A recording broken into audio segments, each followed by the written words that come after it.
Welcome to this very special edition of the KJ Masterclass Live, the show which ensures that you profit from your time spent here with experts, either through their industry insights, information, or simply learning from them. And today we have Tiffany Richardson.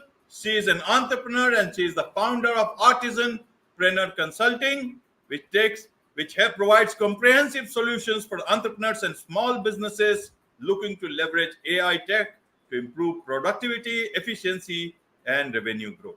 Welcome to the show, Tiffany. Thank you. Thank you for having me. You are welcome.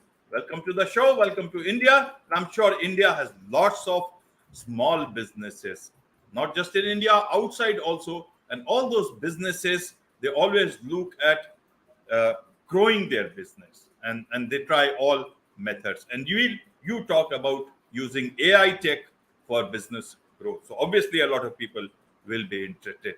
So firstly, to understand from you, Tiffany, help us understand, it's a very interesting name, Artisan-Preneur Consulting. Tell us about this particular business of yours. What exactly, how did you come to name this particular? I am not only a consultant, I'm also an artist. And so that's where Artisan came from or comes from.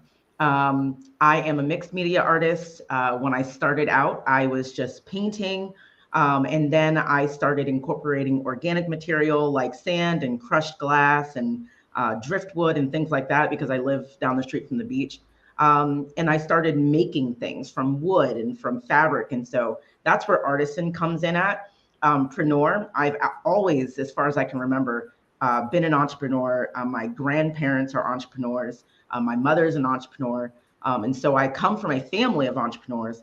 I have a degree in entrepreneurship. I'm currently getting an MBA in digital entrepreneurship. I'm surrounded by small business. And so I have a thing for turning everything that I do into a business. And so that's where Artisan-Preneur came from. I'm not only just a business owner or an entrepreneur, I'm also a creative that makes things. So that's where Artisan-Preneur came from. Wonderful, wonderful. This is a nice name. I like this name. That is why I asked this at the first question. Now, Thank you. Talking of business growth for small businesses. So everybody knows about technology. They have heard it. A lot of them have heard it, especially of this Chat GPT and GPT-4. But it's a big problem for many of them how to actually use it. And with so much, even AI technology in different forms, from copy AI to Chat GPT to GPT-4 to Bard to Bing to so many things happening, people can get confused. So just to start with the starting point itself, how can small businesses use AI technology to their advantage to maximize their business growth? So the first thing that I want people to realize is and understand is pretty much everyone has always been using AI in their everyday life. So things like chatbots, smart cars, your navigational apps, search algorithms, that's all AI. And so people without even knowing have been using AI.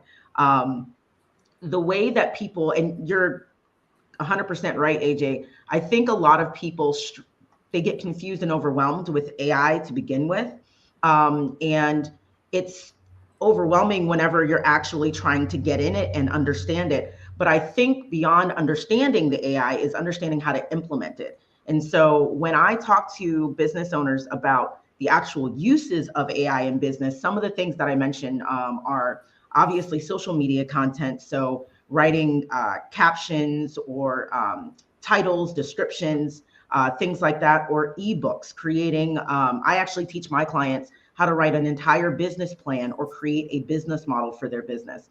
And so I want entrepreneurs to understand that, you can use AI for much more than just writing cute captions for Instagram.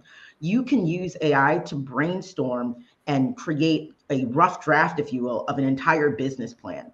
You can use AI in order to assist you in making decisions, very important decisions for your business. It's all in how you know how to use it and understand how to implement it in your current operations and systems. So that would be some of the ways that you would be able to use it in business. Right, right, Tiffany. So you talk of copywriting, use of copywriting for Mhm. business. Uh, how should they get started with that? They know about that if you can use it and you can get out a good copy, maybe a very good copy sometime and sometimes not so good copy for Right. any of the media channels. Are there any other ways, especially, the biggest difficulty is in terms of prompts. The Hmm. better question you asked, the better answers you get. And a lot of Right. businesses, they are brilliant in whatever they do, but they may not be as good in terms of, even I struggle with getting prompts for anything. Sometimes, I also want to get a different view of something I know. So I want to add something. And it can Hmm. be difficult. And sometimes you find it's a waste of time. So you just move out of there. How do how do small businesses make use of AI? But before to use AI, they got to use their head themselves by getting to the right prompt. So what would you suggest them that can help them save their time, save their energy, and actually make the best use of AI that is available today? So I would say number one, trying to figure out, okay, you need to understand, like you had mentioned, AJ, what the specific thing is that you want to get, right? And so I tell entrepreneurs all the time is using AI and trying to create these prompts will actually make you a better communicator, because you can't just go into this program and say, write a marketing plan. That's not going to work. Or um, what is my target market? I use that as an example a lot. So you can't go in there and just say, what's my target market? You actually have to say, this is my business. And when you describe your business, you have to put in as much information as I mean, everyone is an expert in what they do. They may not be an expert in business, but if you're one example business that I use all the time is a lemonade stand. Super simple, right? And so you're an expert in making lemonade, but you may not be an expert in understanding specifically how your target market or your customer thinks. So that would be called, and I'm sorry for the jargon, but that would be called like psychodemographics, right? Or behavioral demographics, understanding how your client or customer thinks or behaves. And so if you don't know that part, but you know how to make lemonade and you know how much you charge and you know what your ingredients are and all of that jazz, you know where you're located, put in all of that information in your business description and then say, what is the target market for the business above, including basic demographics, which include, age, gender, income. So basic demographics, psycho demographics, behavioral demographics, all of that, you have to be very specific in order for it to give you the best content that it can give you. Right, right, Tiffany. You also talk of mixed media artwork. Can that be used for small business growth? If Mhm. yes, how do you use that? And you also talk about digital artwork. So I thought, let me ask both the things together so that there is no break in that chain of thoughts, and you Mhm. share your insights into how actually this is something new for me, and I would like to certainly learn a bit more about this uh, for the audience. Okay, so entrepreneurs can definitely use programs such as Midjourney, Dolly 2, Stable Diffusion. There are plenty of other programs out there, but those are just some of the most popular. And the way that I use it is I've created logos for my art business. I've created, it's part of my mixed media art. So I actually get them printed, I edit them, I print them on Canvas, and I add a whole bunch of things to them. You can use this for product design. So if you are trying to develop a product and you don't really know how you want it to be designed, you can use these as a brainstorming tool. You can put in, again, prompts. Usually I start with a color, and that's how pretty much all of my artwork starts. So I start with a color, yellow. All right, I know I want a building, so yellow building. I get pictures back and I'm like, I want it to be a yellow building on a beach, yellow building on the beach. Well, maybe more specific, not building. Maybe I want it to be a single family home. And so that's how you build your prompts. And then once you get the design that you're looking for, if let's say let's say you are trying to build a house or something, you can take this, you can print that picture out and take it to the architect or whoever you're working with and say, all right, what do you think about this? This is a rough draft. This is my idea. Where can we go from here? Again, you can use it for logos. You can use it for branding ideas. You can use it for flyers. You can use it for marketing purposes. There's all sorts of ways that you can use art AI or art generative AI in your business as an entrepreneur. You just have to be creative. Right. Now, Tiffany, let's understand the automation part. What do you suggest for the tech stack? What do you normally suggest the small business guys to use in terms of automating their business?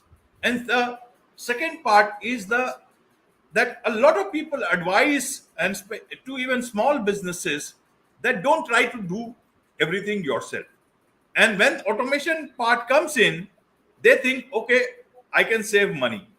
Mm-hmm. And then they don't they add one more work to themselves. Automation, however much you automate, the dashboard you still need to take care of and then take decisions accordingly. What would you suggest to small businesses in terms of automation, how to use it nicely, and also to take advantage of outsourcing, and rather not use automation as a disadvantage by not outsourcing things that you actually can? How would you suggest to small businesses to not fall into that trap? How do you look at this? This is the way I see it. So in terms of automation, and I'll just use myself as an example. And so I think a lot of business owners pretty much started where I did, by myself.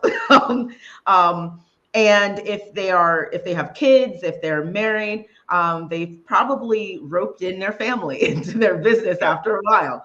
And so that's kind of what I did. I had my kids working with me. My husband had no choice but to work with me. But that's not realistic over time, right? If you're looking to scale your business, you have to implement processes and systems in order for you to scale and in order for things to work cohesively. And so what I did was I actually fired my family. I fired my family, and don't worry, my son is he's glad. He didn't want to work for me anyway.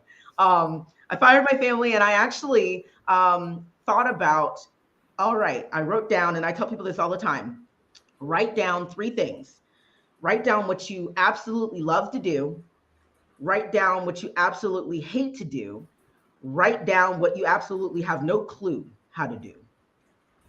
Right? And so what you love to do, all right, you continue doing that as the heart of your business. What you hate to do and what you don't know how to do are 2 things that you should outsource. And when you're outsourcing, we're talking about not just human resources, but also including technological resources such as AI. So what I did was the first person I hired was an assistant. And so I had my assistant, and then I had a social media manager. Now I have those 2 and a bookkeeper and a PR person. I have a whole bunch of people on my team. But the one thing that I've done in order to lower my cost as a business was I trained my entire team on how to use various AI programs. And so one way that you can have a cost savings in your business is, let's just say, like me, I write at least 2 blog posts a month for my business. Could I write them myself? Of course I could, because I'm an industry expert. But is that the best use of my time as the owner of the business? Of course not. And so at first I had a blog writer. The blog writer was charging me $40 a blog. And then he increased his prices to $60 a blog. So let's go with the higher price. That's $120 a month. All right. So I'm paying $120 a month for a blog writer. I'm still paying the rest of my team. So I ended up letting the blog writer go. I trained my assistant on how to use AI to write blogs. And because, and I tell every business owner this also, you should know a little bit about everything that goes on in your business. I know how long it takes to write a blog using AI. And so now my assistant can write 2, 3, 4 blogs in less than an hour, and I'm still only paying her for her time. Right. And so that's how I've incorporated AI into my processes and systems. I've also, and again, a lot of people use AI and they don't even know about it. Instead of me having to physically take time out of my day and train new employees, I actually make training videos. I use an AI program for that. I use an AI program to create all of my onboarding documents. So that cuts, let's just say, pull a number out of the air, 12 hours that it used to take me to onboard client or onboard employees and things. It took me an hour to create all of that content. And now it's evergreen, meaning no matter who comes onto my team, I have it done. And so that is a way that you can incorporate AI into your workflow. Let's see, the last one would be branding or marketing. It used to take my social media manager about a week or two to come up with a marketing plan, or, suggestions and brainstorming. Now she can use AI and do it in less than a day. So again, I'm saving on the time that I'm paying her for, and she's being more efficient and effective in her position in my business. And so again, that's a way that you can incorporate AI into your business to save money. Right, Tiffany. Right. Now let's look at the customer service part. Small businesses could have been a part of a bigger system earlier, and they went to start their own business. And some people will maybe very new to this whole first generation entrepreneurs, but they all, as customers, they see this use of bots and chatbots and answering, and never able to reach the people who actually are selling you the product. And they get some may get tempted by this, like, I will introduce this into my business because they are going to save me cost for keeping another person or a few people, or even outsourcing this job to any other agency. Right. How do you suggest, or what do you suggest to small businesses on the use of tech in terms of customer service? Should they go for it? Should they not go for it? Should they adopt the middle path? What should be their outlook in the sense? Because customer is there and he wants to be dealing with human. That's the human desire, at least I understand. What's your take on this? So I tell people all the time, trial and error, test it. But when you test this, you need to understand that you cannot lose your personal touch. Just like you said, AJ, like, people want to deal with people, right? But it's, as an entrepreneur, as a business owner, like you said, also, we have to run the business. We have to make sure that the business is making money. And not all entrepreneurs, actually most entrepreneurs, at the beginning, we can't afford a whole team. We can't afford a whole customer service department.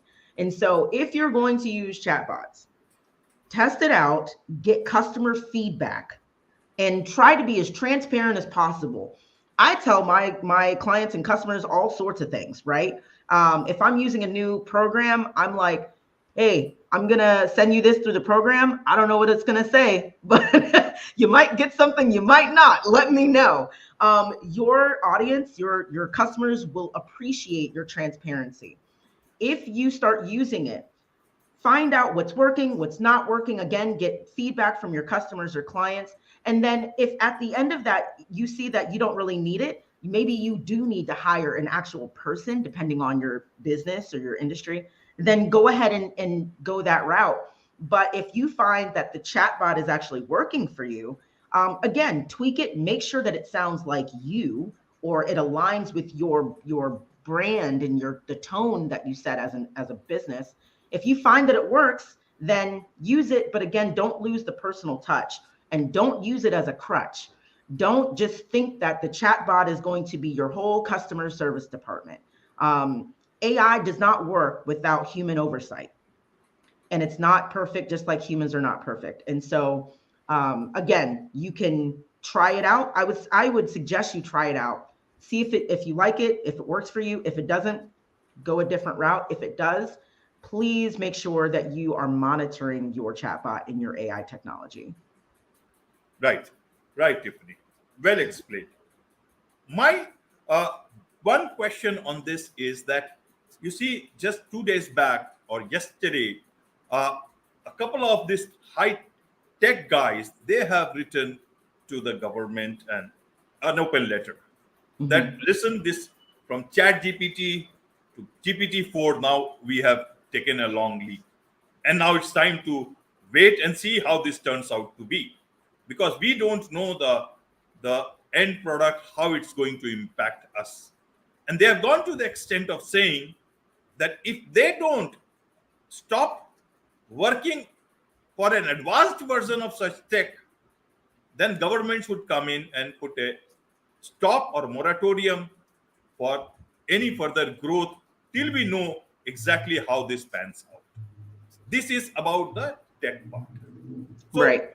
humans have to figure out how. In terms of a small business, if I am including too much of technology at this point in time, there might be a time when we need to take some steps back, or there might be might be a problem in tech that I'm using for, say, a few days, even a week, and more than that. But my business is my bread and butter. I cannot suddenly become a saint. How do I de-risk my business from the use of AI tech or any other tech in present times, and make sure that I can still run it when I don't have that support with me for 1 day, 2 days, or a longer duration? Just like it happened in the airline industry, all the planes were grounded. Right. How you don't want your business to be grounded for even 1 month, especially if it's online. Right. How would you look at this?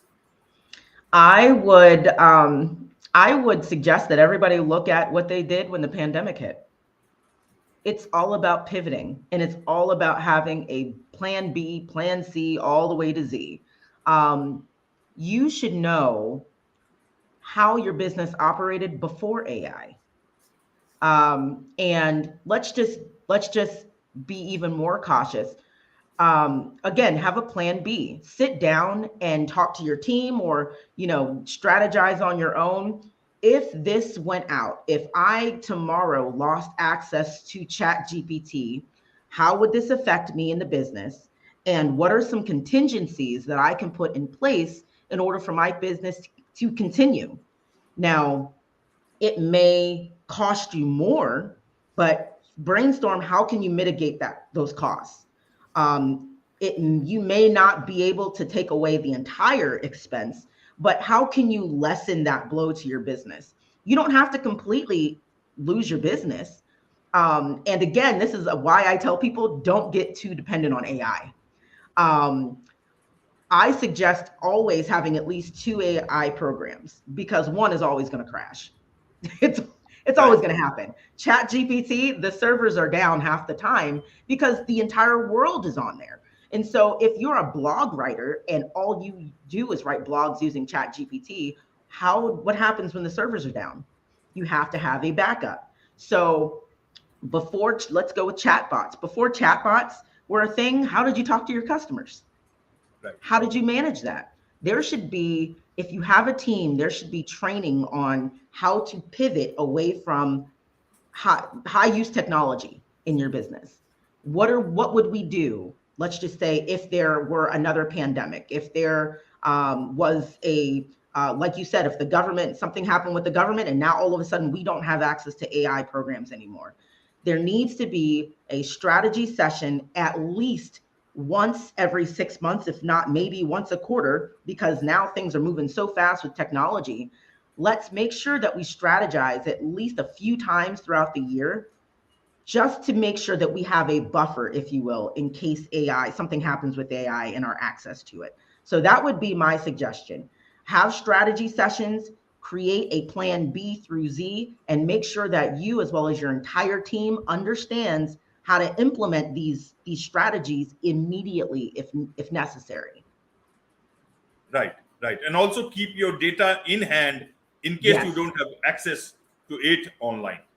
Yes, that's the other thing. A lot of people with social media, they think their followers will always be there. But we've seen when platforms go down, you lose all the information to all of your followers. That's why it's very important to have things like an email list. Your email list is yours. You also should have a hard copy of your email list. I'm super paranoid, so I back up everything onto my external hard drive.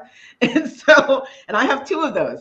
And so you should, again, not depend so much on things online and technology, because we never know when it's going to go down, or we might not have access to it again. Wonderful, wonderful. Well put.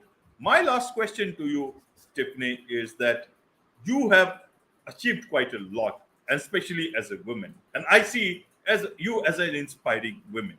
You Thank have you.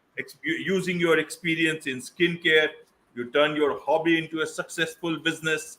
You are helping artisans. You yourself are using your own, aspirations as an artist, and you have put everything together. That's very nice. That's Thank you. empowering in my sense. How do you feel as a woman after achieving this? And how do you see this word women empowerment in this backdrop? A lot of people have different ideas in different cultures, different settings. I will not go into the political aspect of it, but you exactly how do you see your achievements as well as this word called women empowerment as of today? Um, I always think that I can achieve more.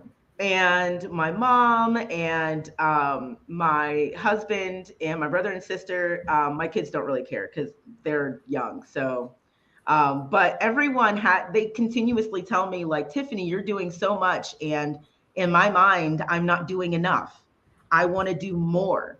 I want to finish my MBA and I want to get my doctorate. I want to own more real estate. I want to teach more workshops. Like, I want to affect more people.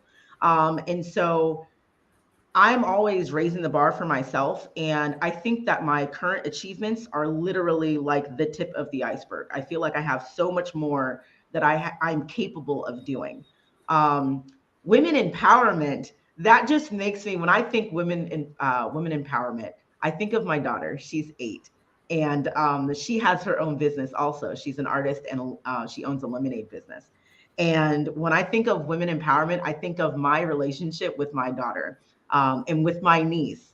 I think of literally passing down every single thing that I've ever learned to another woman or girl, so that they have the information and they have the option to use it however they want in them trying to achieve their success in whatever they're trying to do with their life. And so that's what I think about women empowerment, literally being selfless enough to pour into someone else everything that's been poured into you. Wonderful. On this positive note, it's a wrap on this very special edition of the KJ Masterclass. Thank you so much indeed for joining us. Thank you.